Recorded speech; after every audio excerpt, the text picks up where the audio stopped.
Alors, je dirais peut-être déjà commencer par cette porte d'entrée peut-être. C'est que pour certains, je dis bien pour certains, après chacun verra si c'est pas forcément agréable à entendre, mais s'il se reconnaît ou pas, la spiritualité peut être aussi une forme de fuite d'une réalité matérielle compliquée.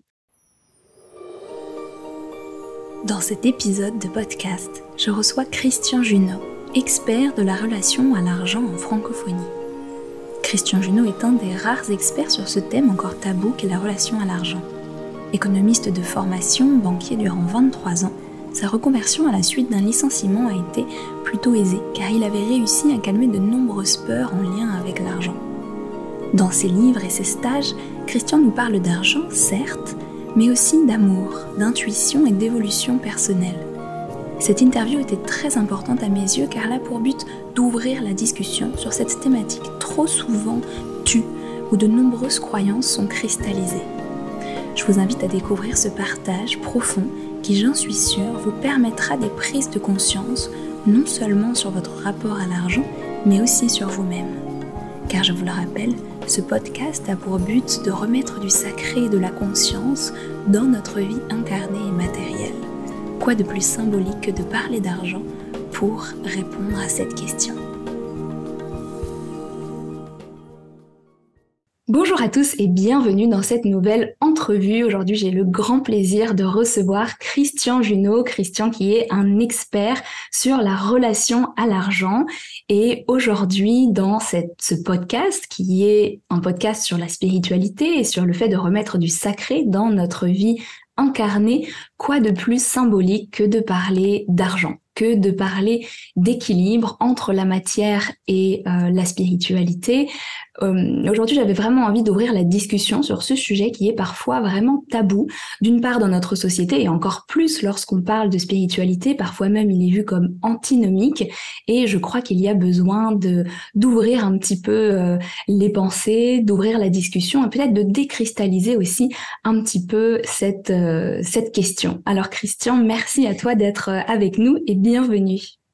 Merci à toi de ton invitation. Je suis réjoui aussi d'intervenir dans ce cadre parce que je pense qu'il y a une partie des personnes, au moment où ils vont nous écouter, qui vont se dire, oh, on va parler d'argent, ça fait juste pas envie. Et on va le voir, on va surtout parler d'être humain à travers l'argent. Mais j'apprécie beaucoup cette invitation. Merci à toi et entrons justement dans le vif du sujet. Effectivement, tu l'as dit, pour beaucoup de personnes, la question de l'argent est une question taboue, est une question même un petit peu rébarbative, voire on peut avoir l'impression que ça nous éloigne du chemin d'évolution de conscience, du chemin spirituel, du chemin d'évolution intérieure.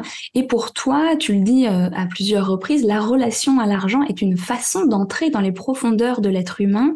Est-ce que tu peux élaborer un petit peu sur ce sujet? Oui, tout à fait. Alors déjà, d'une part, c'est vrai que c'est extrêmement tabou. Donc, tout sujet tabou a le même problème, c'est que moins on en parle, plus ça prend de la place dans nos vies. Soit on peut être par convoitise, ou soit par rejet, mais quelque part, même si on est en rejet de quelque chose, ça prend de la place également. Donc, on voit que c'est pas si neutre que ça. Et c'est pour ça que j'aime beaucoup ce thème. En fait, l'argent en tant que tel, bah, c'est juste une invention qui peut être bien pratique, mais simplement ce qu'elle vient révéler de nous devient beaucoup plus intéressant, et justement parce qu'on s'y intéresse pas beaucoup. Alors déjà, le fait que on projette tous des choses sur l'argent, qui soit la sécurité, la liberté, le confort de vie, ou alors l'injustice, la cause des problèmes dans le monde. Le fait qu'on projette quelque chose sur l'argent, ça parle déjà de nous, parce que ce qu'on projette également, c'est déjà une part de nous qu'on projette à l'extérieur. Ça, c'est la première chose qui est intéressante, je trouve. La deuxième chose aussi, c'est que derrière les questions d'argent, d'oser valoriser une prestation ou pas, ça parle beaucoup de l'estime de nous-mêmes, du regard qu'on a sur nous. Et quand on parle de l'estime de soi, on est vraiment au niveau de nos fondations intérieures, hein, de parts très profondes de nous. Et également, derrière les questions d'argent, il y a beaucoup dans l'inconscient des personnes, pour la plupart, il y a beaucoup de questions de vie ou de mort qui se jouent. Pour beaucoup, si je n'ai pas d'argent, je vais mourir. Et ce qui n'existe pas, on ne meurt pas par manque d'argent. S'il n'y a pas d'air, s'il n'y a pas de nourriture, il n'y a pas un abri, effectivement, c'est autre chose. Mais là, en l'occurrence, pour beaucoup, il y a vraiment une question de vie ou de mort, ce qui explique toute une série de comportements qui sont ce qu'ils sont. Je ne suis pas là pour juger les comportements des uns et des autres, mais plutôt les observer. Des comportements qui peuvent paraître extrêmement irrationnels et qui font que ça peut nous pourrir la vie parce qu'on va courir après l'argent pour de mauvaises raisons, par exemple. Hmm. Ouais, complètement. Et c'est vrai que tu parles du fait qu'on va projeter ce que l'on a à l'intérieur de nous sur l'argent, sur notre relation à l'argent. Et ce que je partage depuis des années, je partage beaucoup donc sur la spiritualité. Et c'est vrai que j'ai remarqué des milliers de fois les croyances que l'on pouvait avoir entre spiritualité et argent. Et donc, Mhm. je me pose la question, et je te la pose aussi en même temps, comment est-ce que nos croyances et nos valeurs spirituelles, qui en plus sont généralement très nobles, qui viennent du Mhm. cœur, etc., comment elles peuvent influencer notre relation à l'argent, ou comment est-ce que toi tu as vu avec toutes les personnes que tu as accompagnées ou qui t'ont partagé leur parcours depuis tant d'années, comment est-ce que ça peut influencer en positif ou d'ailleurs en négatif, peu importe, mais il y a forcément un lien de cause à effet puisque ces valeurs sont constituantes de qui nous sommes. Ouais, c'est une vaste question que tu poses là. Alors, je dirais peut-être déjà commencer par cette porte d'entrée peut-être.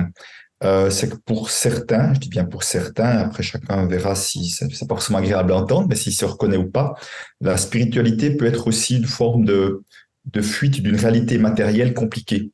Tu vois, je peux avoir vécu des choses extrêmement compliquées, familiales, durant mon enfance, au travail et tout, et de partir dans la spiritualité, et ce qui, ça n'a aucun caractère jugeant sur la spiritualité, peut être une manière de me déconnecter un peu de la réalité parce que j'ai l'impression que dans ce cadre-là, dans cet endroit-là, je me sens plus tranquille, tu vois.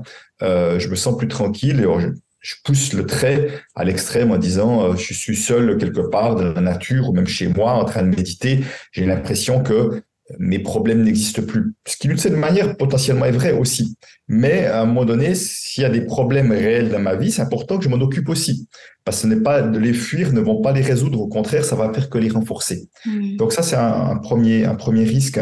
Et puis, je dirais qu'il y a pour moi un énorme malentendu, euh, et je trouve que c'est Eckhart Tolle ou Eckhart Tolle, je ne sais pas comment vous dites prononcer, qui en parle très très bien dans une vidéo où il dit moi je vois aucun problème en faisant quelque chose de s'autoriser à gagner de l'argent, voire même de l'argent en quantité, de s'offrir quelques biens matériels et tout. Je vois absolument aucun problème. Il n'y a rien, en tout cas, qui n'est contre-indiqué.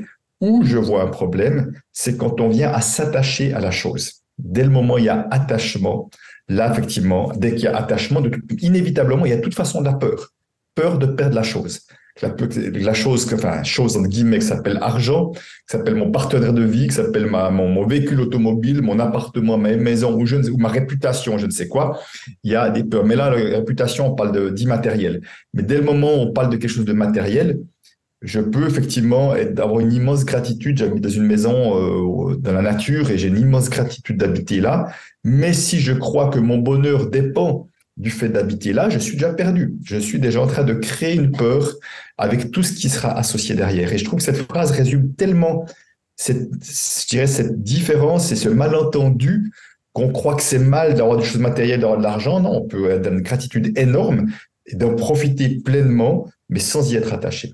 Ouais, je te remercie vraiment de mettre des mots sur ça parce que ce dont tu parles finalement, c'est que ce n'est pas le fait d'avoir qui est mal, c'est notre relation par rapport à ce que nous avons et comment nous y identifions finalement notre sens de valeur, notre existence et notre ego finalement qui vient s'attacher à ces éléments qui sont matériels ou immatériels, mais généralement l'argent est quand même en relation très proche avec notre ego si on ne fait pas justement ce travail de détachement et de finalement créer une relation plus saine avec avec nos possessions et c'est vrai que je trouve ça absolument libérateur et voire même c'est une voie, une porte d'entrée dans la spiritualité aussi que d'aller regarder notre rapport à l'argent, aux donner et au recevoir. C'est une thématique que j'aime beaucoup, dont je parle souvent, pas forcément par rapport à l'argent, mais de manière générale. Et toi aussi, je sais que c'est une thématique que tu abordes régulièrement. Et peut-être je voulais que tu touches aussi un mot sur ça. Comment est-ce que tu observes la difficulté que l'on a à recevoir dans nos sociétés et qu'est-ce que tu préconises vis-à-vis de ça? Alors c'est une grande question aussi, mais si on s'identifie à une personne comme une personne qui a du mal à recevoir des compliments, de l'argent ou même voilà du bonheur dans sa vie, par quoi commencer? Alors, c'est bien une des plus grandes difficultés que je rencontre. Alors, c'est vrai que malgré tout, dans mes clients, je vois qu'il y a beaucoup de clients du soin, du bien-être. Enfin, j'appelle des thérapeutes, des coachs, mais des gens du monde spirituel aussi et tout, qui sont j'ai envie de dire aussi, parce que ça, je parle de moi également, qui sont plutôt dans si on devait mettre une étiquette d'un côté sauveur plutôt que victime ou bourreau, hein, pour reprendre le triangle de Cartman, et qui à partir de là ont une grande facilité à donner de son aide, à vouloir venir en aide aux autres, etc. Alors, parfois à partir d'un bon endroit, à partir d'un endroit de souffrance, mais, enfin, ça dépend des moments, ça dépend de chacun là où il est né dans son propre parcours. Donc à partir de là, c'est une grande facilité à donner, effectivement, et se recevoir est plus compliqué. Alors, il y a différentes raisons, mais souvent il y a quelque chose de l'ordre d'une croyance inconsciente qui est je ne mérite pas, tu vois. Je ne mérite pas, et c'est intéressant parce que juste avant qu'on se parle là maintenant, j'étais en train d'écrire un article pour mon blog sur le fait d'être un enfant non désiré. Et il y a deux manières d'être non désiré, soit à la conception, un où les deux parents ne désiraient pas mettre d'enfant en route à ce moment-là, ou avec ce partenaire-là, ou c'était trop tard pour un enfant, etc. Puis une autre manière qui me concerne personnellement, c'est que à la naissance, mes parents auraient aimé un enfant d'un autre sexe que je suis. Donc, ils auraient aimé une fille avec un garçon, etc. Donc, et si tu veux, ce que j'explique, c'est que même quand on nous l'a jamais dit, inconsciemment, on le sait. Parce que le comportement que je décris, en fait, les gens l'ont, et moi, je l'ai eu toute ma vie jusqu'à que je le sache, à l'âge de 45 ans, peut-être cette histoire-là, mais j'avais ce comportement et les gens le remarquent aussi. Et ce comportement, c'est vraiment en lien avec, puisque je ne suis pas désiré, ou en tout cas, je suis pas venu dans le schéma idéal de la relation amoureuse des parents, on va mettre un enfant en route, voilà, de manière merveilleuse, etc. Il y a une croyance qui est je ne mérite pas la vie. Et puisque cette croyance inconsciente, hein, pour la grande majorité des personnes, et je ne mérite pas la vie, c'est comme si je vais devoir en faire beaucoup, m'être exigeant avec moi-même, mettre la barre haut, tu vois, vraiment pour montrer que je mérite d'être en vie malgré les circonstances qui ne sont pas les circonstances idéales. Et dans ce cas de figure, ces personnes-là ont une grande facilité à donner du soutien, donner de son temps, parfois donner de l'argent. Alors, c'était pas mon cas de donner de l'argent, parce que j'avais une grosse peur de manquer. Donc, mon argent, je le retenais. J'étais très accroché, moi, à l'argent, si on reprend ce qu'on disait de Eckhart Tolle à l'époque, pendant toute une époque. Mais même de donner au niveau de la vie intime, et ont beaucoup de difficultés à recevoir du soutien, de l'argent, et même au niveau de la vie intime. Donc, il y a une sorte de décalage entre un tuyau du donner qui est bien débouché, et ça y va, un tuyau du recevoir qui est plutôt bouché au plus petit et qui fait que ça fonctionne pas bien dans ce sens-là. Il n'y a pas d'équilibre. Et souvent, les gens disent, oui, mais c'est normal, on doit beaucoup donner. Je dis, mais si tout le monde veut donner et personne ne veut recevoir, on va faire comment? Là, on a un problème. Et au fond, l'idée, c'est que ça circule. Et on parle évidemment l'amour également. Hein. On va beaucoup donner pour montrer son amour, mais on aura beaucoup de difficultés à recevoir toute forme de gratitude et tout, comme en disant, c'est normal, c'est rien. Toutes ces petites phrases qui gâchent le merci de l'autre quelque part. Donc, effectivement, nous avons vraiment à honnêtement aller voir est-ce que je suis en capacité de recevoir tout ça, de m'ouvrir tout grand au cadeau de la vie, ou est-ce que j'ouvre le canal juste comme cela, et parce que c'est comme si on passait à côté de toute une partie de la vie, de ce que la vie est prête à nous offrir, la vie au sens large est prête à nous offrir, et que nous ne sommes pas prêts à recevoir. Et c'est du gâchis pour soi, mais c'est du gâchis pour tout le monde, je trouve. Oui, c'est ça que j'adore. Je ne sais plus si j'ai répondu à ta question d'ailleurs ou pas. Oui, complètement, parce que c'est ça que j'adore dans ta vision aussi de ce travail sur le rapport à l'argent, c'est qu'en fait, c'est le support que l'on va voir s'améliorer à mesure que l'on fait ce travail, notre relation à l'argent, notre capacité de générer, de gagner de l'argent et de le dépenser de manière saine et détendue. De faire circuler, c'est ça, ouais. Oui, c'est ça. Et en même temps, on va passer par ce travail intérieur, par ce cheminement, cette observation de soi aussi dans toutes les sphères de notre existence. Et effectivement, j'ai vu aussi sur mon chemin tant de personnes qui sont effectivement des thérapeutes, souvent je les appelle les artisans de lumière, ces gens qui ont vraiment cette envie de donner, de rendre le monde meilleur, etc. et qui ont cette porte de la réception bloquée de par une éducation, une croyance et puis aussi une société judéo-chrétienne qui a poussé l'abnégation, le sacrifice comme des valeurs morales extraordinaires et qui ont du coup fait des individus qui ont peur de recevoir comme s'il y avait quelque chose de péché dans le fait de s'autoriser à reconnaître notre propre valeur, notre propre importance et de recevoir les cadeaux de la vie qui sont multiples en disant simplement merci. Et parmi ces cadeaux de la vie, il y a aussi l'argent qui devient un soutien à notre confort personnel, mais aussi à nos projets de cœur, à notre façon de vivre aussi dans le monde, de soutenir les entreprises et les projets qui nous tiennent à cœur, etc. Donc, qui finalement trouve sa place de manière saine et naturelle dans notre chemin d'évolution personnelle. Oui, je te rejoins alors à 200% dans ce que tu partages là. Et si tu veux, parfois l'argent est diabolisé à tort parce que l'argent en tant que tel est absolument neutre. Tu vois, on va pas reprocher à un couteau que quelqu'un a tué quelqu'un avec un couteau. On ne reprochera jamais au couteau d'avoir fait ça. Oui. C'est comme si on reprochait à l'argent que l'argent rend les gens moins bons. Mais l'argent, c'est quelque chose de complètement neutre. Et c'est pour ça que c'est important de mettre de la conscience sur son utilisation, de mettre de la conscience sur ses peurs ou sur ses rejets et autres, souvent qui sont aussi des peurs déguisées aussi d'ailleurs, pour pouvoir en faire un instrument au service du vivant. Parce que, comme on le dit, c'est qu'on peut faire circuler de l'argent. Selon moi, aujourd'hui, en mettant plus de conscience sur son rapport à l'argent, on peut faire circuler l'argent qui va rendre le monde plus joyeux parce qu'on va faire des achats déjà qui sont des achats choisis de quelles sont les entreprises et les artisans et autres qui sont au service de quelque chose de positif selon ma perception, c'est ma perception évidemment. Et puis également, quel genre de projet j'ai envie d'encourager, si j'ai la chance d'avoir des surplus d'argent à travers des financements participatifs, des donations, des prêts et d'autres ça. Donc, on peut vraiment accélérer ce mouvement aujourd'hui avec l'argent, là où c'est vrai aussi que certains utilisent l'argent pour prendre le pouvoir sur les autres, etc. C'est aussi une réalité, mais ce n'est pas que la réalité. C'est une perception de la réalité. C'est important de ne pas s'arrêter à ça, parce qu'on s'arrête à ça, on a déjà notre regard qui est biaisé et notre rapport à l'argent qui est biaisé avec ça.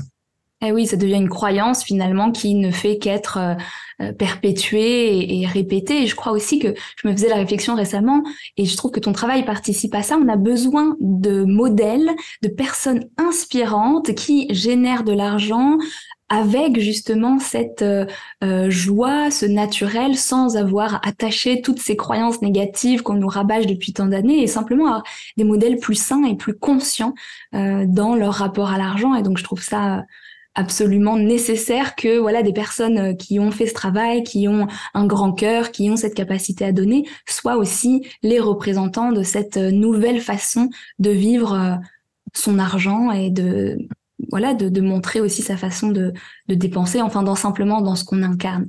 Je voulais également te poser une question sur le fait de concilier une recherche de confort matériel et une quête d'argent aussi, et en même temps une quête plus spirituelle, une croissance, une envie de croissance, une envie de bien-être intérieur, parce que j'imagine que toi-même sur ton chemin et parmi aussi tes clients, tu vois des personnes qui sont en fait totalement impliquées dans ces deux chemins.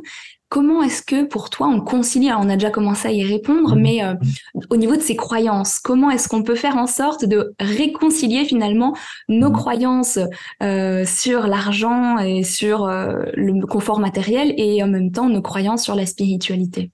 Oui. Alors, peut-être juste, je vais répondre à ta question, mais je vais juste revenir sur une chose. Je crois que c'est important de s'autoriser à le voir aussi. C'est que quand on crée un projet professionnel qui soit effectivement de la thérapie, de l'accompagnement de personnes, parce qu'une fois, c'est beaucoup ces personnes-là qui sont confrontées à...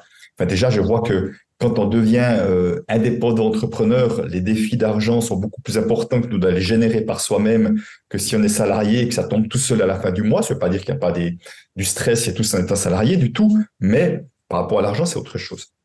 Et justement, dans ces métiers où on met de la valeur, on a vraiment envie de contribuer à quelque chose de positif, souvent, les gens n'osent pas reconnaître qu'ils ont envie de gagner de l'argent. Tu vois, c'est comme si c'était mal de dire que j'ai envie de gagner de l'argent. Alors qu'au fond, c'est important de se dire, on fait aussi ce projet professionnel pour gagner de l'argent. Tu vois, souvent, c'est comme si c'était... Parce que si on ne veut pas gagner d'argent sur le projet professionnel, ben on peut faire une fondation, on peut faire une ONG, on peut faire un truc dans lequel je ne gagne pas d'argent, et puis très bien. Mais ça veut dire quoi? Ça veut dire qu'il y a d'autres rentrées d'argent qui arrivent de l'extérieur. Peut-être j'ai des sponsors et autres, ou peut-être je suis héritier ou j'ai des donations. Enfin, je ne sais pas. Mais si c'est pas le cas, c'est important de reconnaître que oui, j'ai envie de gagner de l'argent parce que c'est en gagnant de l'argent que je peux subvenir à mes besoins et que je peux continuer de faire ce que j'aime. Mais évidemment, on ne fait pas ça que pour gagner de l'argent, et heureusement d'ailleurs, parce qu'il y a des gens qui font des choses que pour gagner de l'argent parce qu'ils n'ont pas plus de motivation que ça. L'idée première, et notre élan premier, il est plus dans la contribution. Mais c'est important de ne pas oublier cette partie-là, parce qu'autrement, on est piégé par ça. Parce que la réalité, c'est que la plupart des gens que je vois, s'ils ne gagnent pas d'argent, ben, ils vont arrêter et ils vont revenir dans un métier dit, comme le disent eux-mêmes, alimentaire, ce qui est un sacré gâchis quand même quand je n'utilise pas pleinement mes talents et mes dons. Donc déjà, juste de le reconnaître que oui, j'ai envie de gagner de l'argent avec ce projet, même si c'est pas ma motivation première, mais c'est une motivation aussi, ça permet déjà de se détendre et d'arrêter de croire que c'est horrible. Non, c'est pas horrible. C'est humain de dire parce que le meilleur moyen, qu'une fois, de continuer de faire ce qu'on aime, c'est de générer de l'argent par soi-même ou qu'il arrive ailleurs. Voilà, ça c'est la première chose qui me paraît importante. Et puis après, je pense que ce qui est vraiment important, c'est de voir que, pour moi, en tout cas dans ma perception des choses, c'est que l'argent est une conséquence de ce qu'on fait avec le cœur.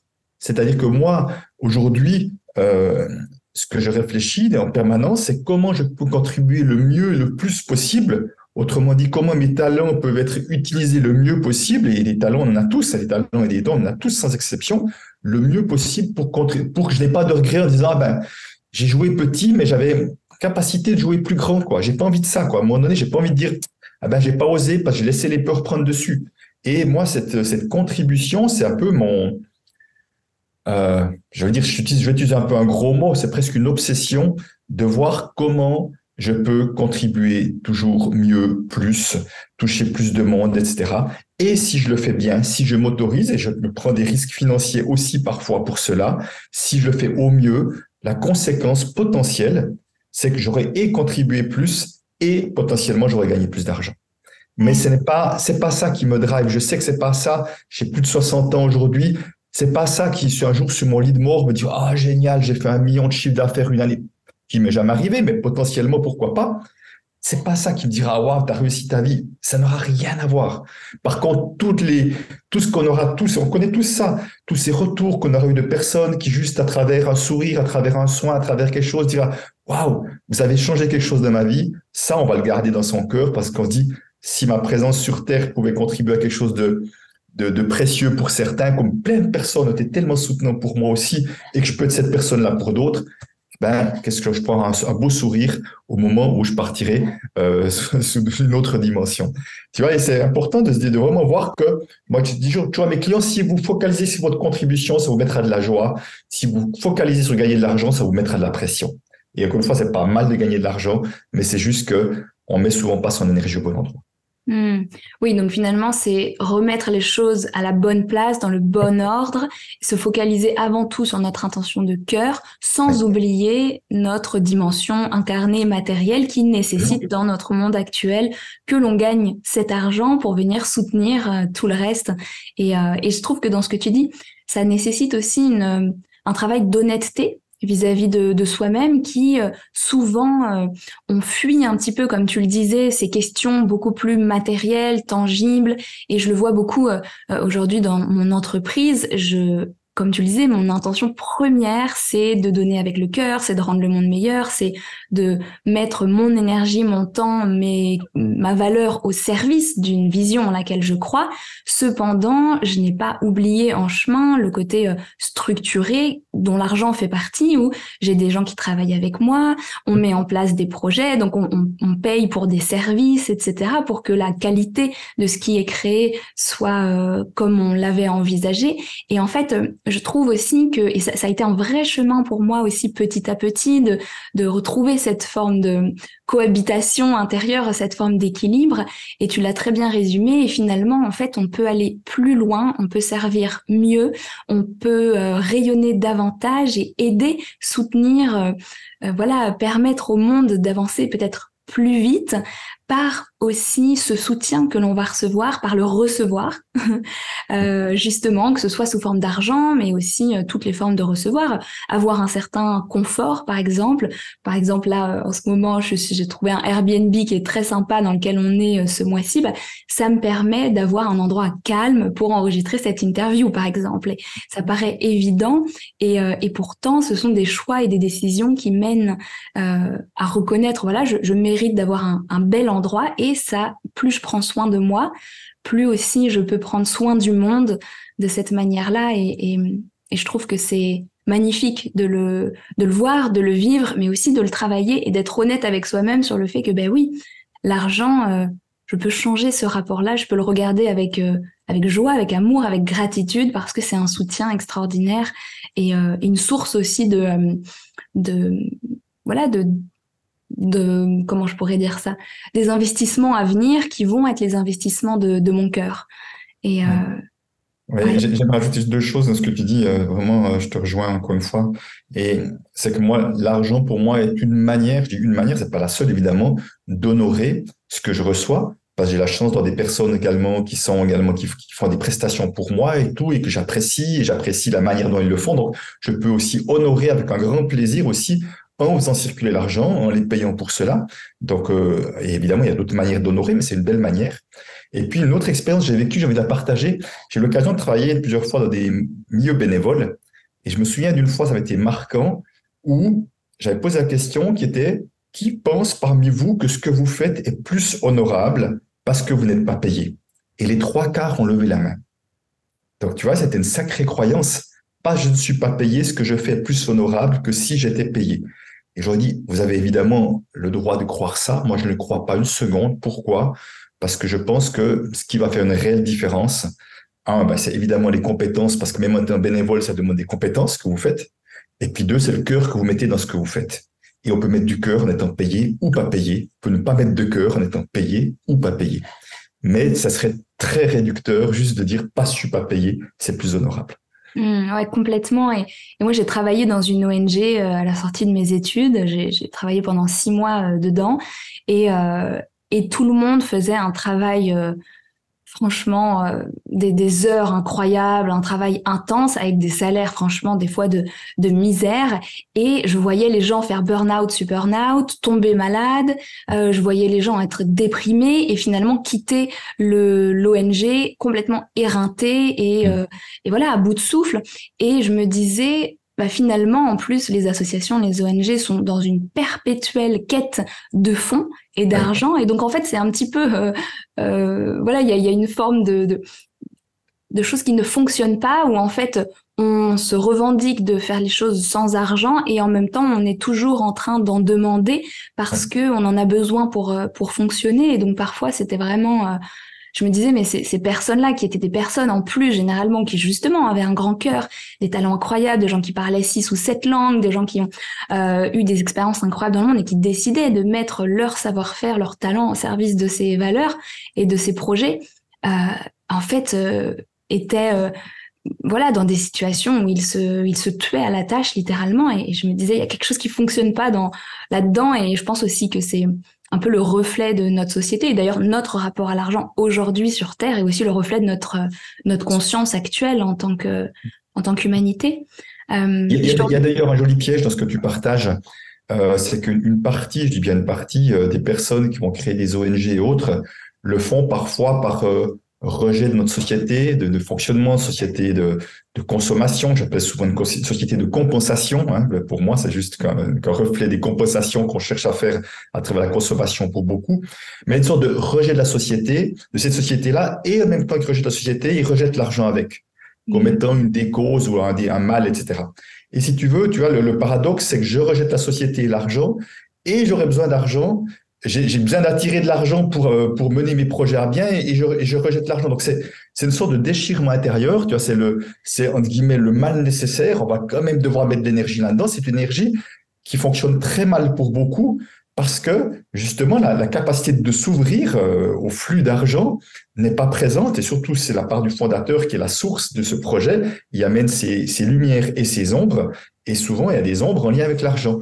Donc, ce sont des personnes qui vont courir après l'argent en permanence, qui, comme tu dis, qui vont se sacrifier, se donner sans compter, et souvent tellement être mal payés qu'ils n'arrivent pas à s'offrir un peu de confort et tout ça, et qui sont piégés par ça, en fait. Alors que là encore, s'ils arrivaient à juste se détendre, à comprendre peut-être qu'ils ont fait une confusion entre l'argent n'est pas la société, l'argent n'est pas le capitalisme, que voilà, qu'on peut avoir un autre regard et s'ouvrir à ce flux-là.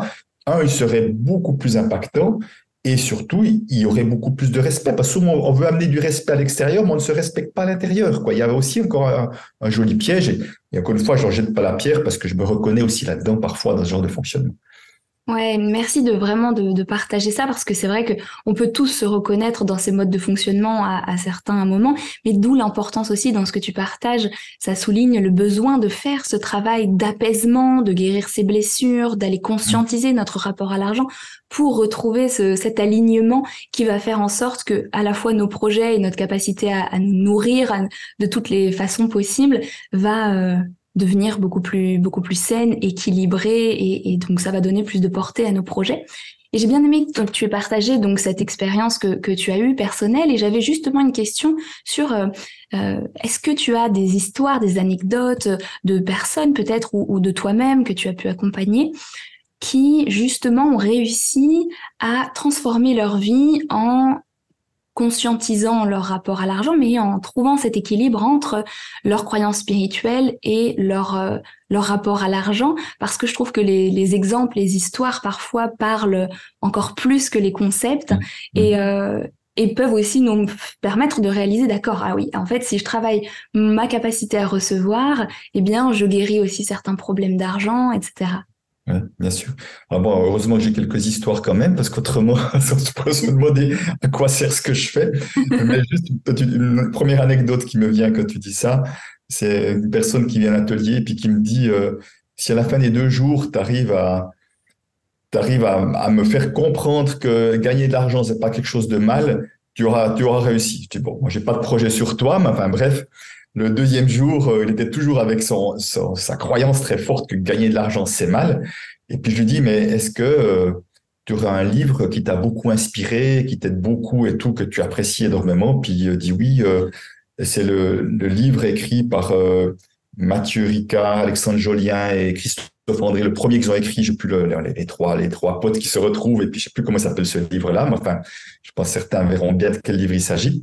J'ai plus le titre en tête. Il dit, c'est vraiment un livre qui m'inspire. J'adore ce livre et tout. Donc, on est d'accord que si ce livre-là était lu par un maximum de monde dans le monde, ça serait vraiment une bonne nouvelle. Je dis oui. Donc, s'ils étaient vendus en des millions et millions d'exemplaires, ça serait super. C'est-à-dire qu'il y a plein de gens qui se laisseraient inspirer par ce livre. Il dit oui.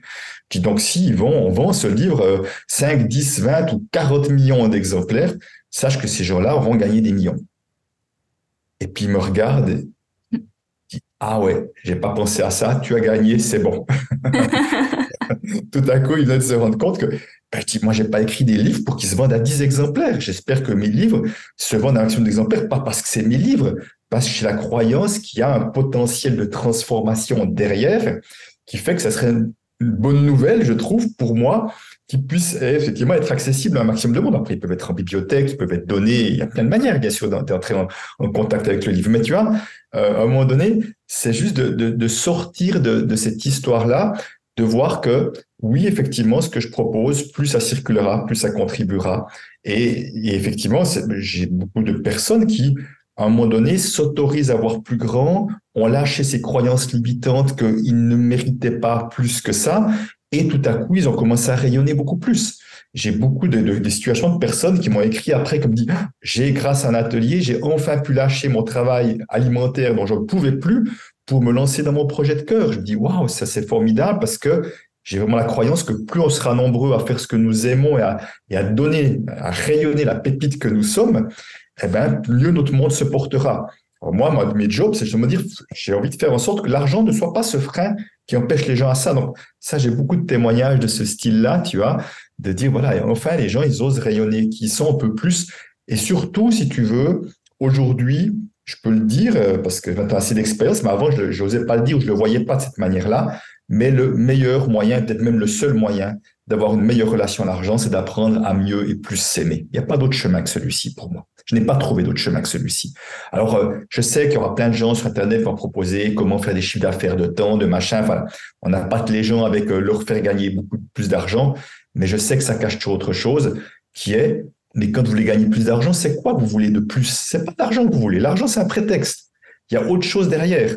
Et moi, mes jobs, ça allait de montrer le piège potentiel qu'il y a derrière, parce que j'ai suffisamment d'exemples, déjà en tant qu'ancien banquier, de gens qui ont beaucoup d'argent et qui sont quand même profondément malheureux. Donc, il y a beaucoup de croyances, de fantasmes qui croient que pas j'ai beaucoup d'argent, je serai ci, ça, ou j'aurai une vie de ci ou ça. Mais la seule question qui m'intéresse, moi, est-ce que vous êtes heureux ou pas? Il n'y a pas d'autre question intéressante que celle-ci. On peut être heureux avec de l'argent, on peut être heureux sans argent. Donc, la seule question, c'est est-ce que, en voulant plus d'argent, est-ce que ça m'amène quelque chose de plus également dans ma vie, ou c'est juste en train de courir après quelque chose dont je ne sais pas, quoi, et tant que je n'ai pas conscience de ça, je suis en train de passer à côté de ma vie. Je me suis un petit peu dévié de ta question, mais c'est tellement courant de ce que je vois, et j'ai tellement fonctionné là-dedans aussi. C'est pour ça que je peux mettre des mots, parce que je me suis égaré également sur ce chemin-là. Hmm. Ouais, et c'est amusant parce que tu réponds à une des dernières questions que j'avais envie de te poser sur justement quel regard est-ce que tu portes sur notre société de compensation, comme tu l'as appelé, cette société qui veut toujours plus, et qui du coup conforte les gens dans cette idée que nous n'avons pas besoin de plus d'argent, nous n'avons pas besoin de consommer davantage. Ce dont nous avons besoin, c'est de nous aimer, c'est de retrouver le sens, etc. Et ce qui l'écueille en fait de cette pensée qui est noble et qui est belle, c'est de croire que justement l'argent n'est que le moyen d'accumuler davantage et de nourrir cette société de consommation, alors qu'on peut, en tout cas c'est mon point de vue, mais je serais curieuse d'entendre le tien, utiliser l'argent à une autre fin qui serait celle de soutenir justement notre âme en fait, de soutenir nos projets de cœur et notre expérience ici sur Terre. Oui, bien sûr, et je te rejoins. Et si tu veux, l'argent peut aussi être un des moyens parmi d'autres de montrer de l'amour de soi. Pour moi, quand je vais prendre des soins, que je vais me faire masser, que je vais chez des... C'est une manière d'être dans l'amour de moi également, en me donnant de la valeur, en prenant soin de mon enveloppe corporelle ou de mon bien-être intérieur. Voilà, et je vais utiliser entre autres de l'argent pour ça, mais ça demande aussi de la motivation et d'autres choses derrière tout ça. Mais également, quand je m'achète une literie de qualité, c'est aussi une manière de me montrer de l'amour, de la valeur, en disant mon sommeil a de la valeur parce que c'est important que je puisse. Donc, il y a tellement de manières où on peut utiliser l'argent et pour montrer de la valeur à soi, de l'amour de soi, mais également pour pouvoir aussi offrir des moments de qualité. Même des moments de qualité, évidemment, on peut les offrir en allant se balader dans la forêt sans qu'on ait besoin d'argent aussi, mais comment possible, partager, vivre une expérience, voilà, dans un bon endroit. Moi, j'aime bien aussi aller des restaurants où des gens font de la nourriture de qualité, avec amour et tout, parce que c'est une manière d'honorer ce qu'ils font, je trouve que c'est important.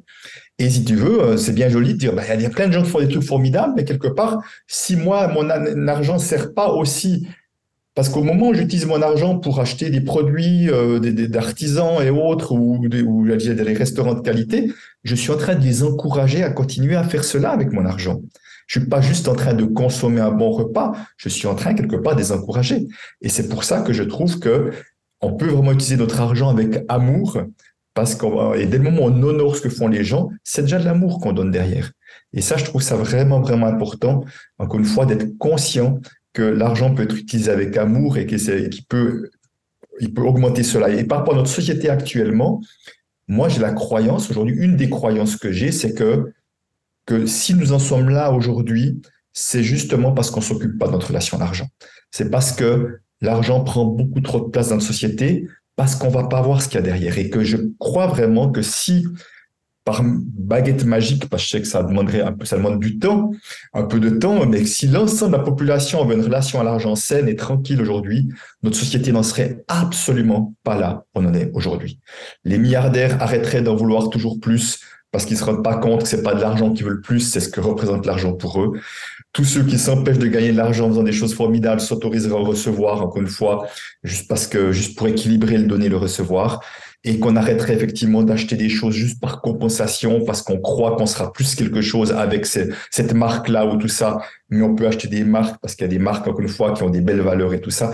Je crois vraiment qu'on en serait autrement aujourd'hui dans notre société et que une des manières, et c'est pas la seule évidemment, de passer par une transformation de la société, c'est de changer son rapport à l'argent. Et certains, je sais trop souvent, souvent je vois des gens qui disent « Ah, mais si on supprimait l'argent, on supprimerait les problèmes dans le monde. » Mais c'est un leurre, c'est-à-dire que justement, aussi longtemps qu'on donne tant de pouvoir à l'argent, allons voir ce pouvoir qu'on donne à l'argent et réapproprions-nous ce pouvoir qu'on a donné à l'extérieur pour être plus complet, plus dans l'unité nous-mêmes, et l'argent ne sera plus un problème.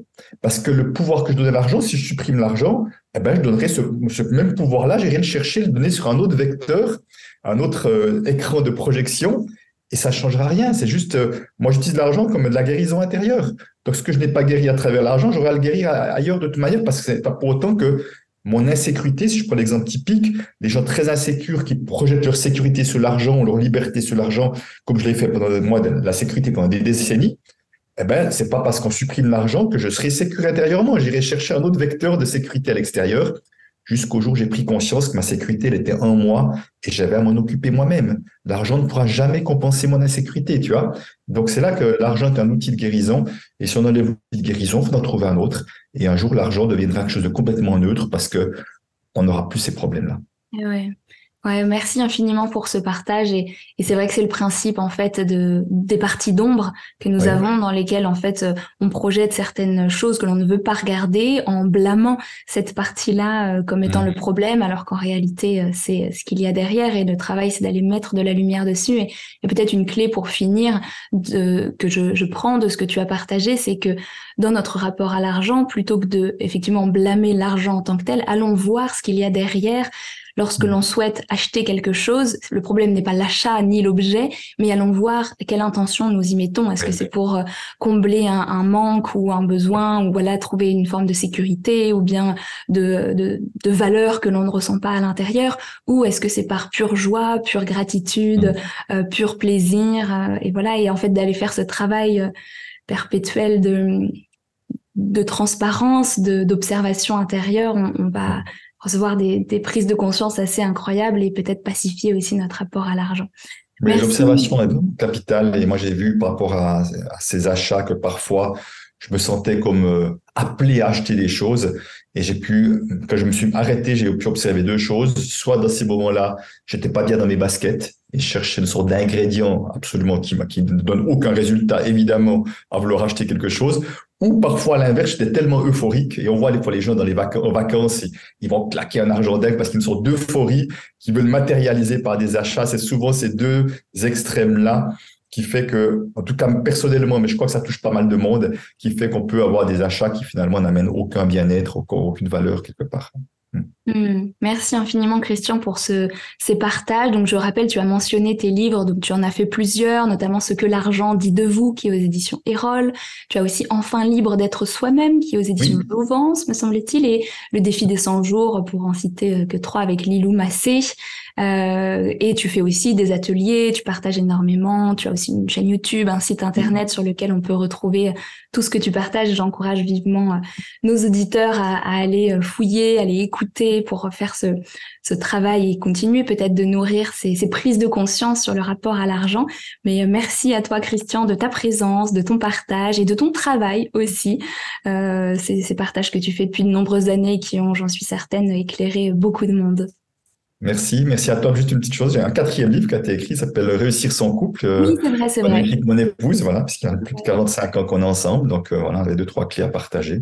Oui, c'est vrai, tu fais bien de le rappeler, effectivement. On mettra toutes ces informations de toute façon sous le podcast et sous la vidéo si vous êtes sur YouTube. Et en attendant, je vous remercie de nous avoir écoutés jusqu'ici et je vous dis à bientôt. Merci de ton invitation, au revoir.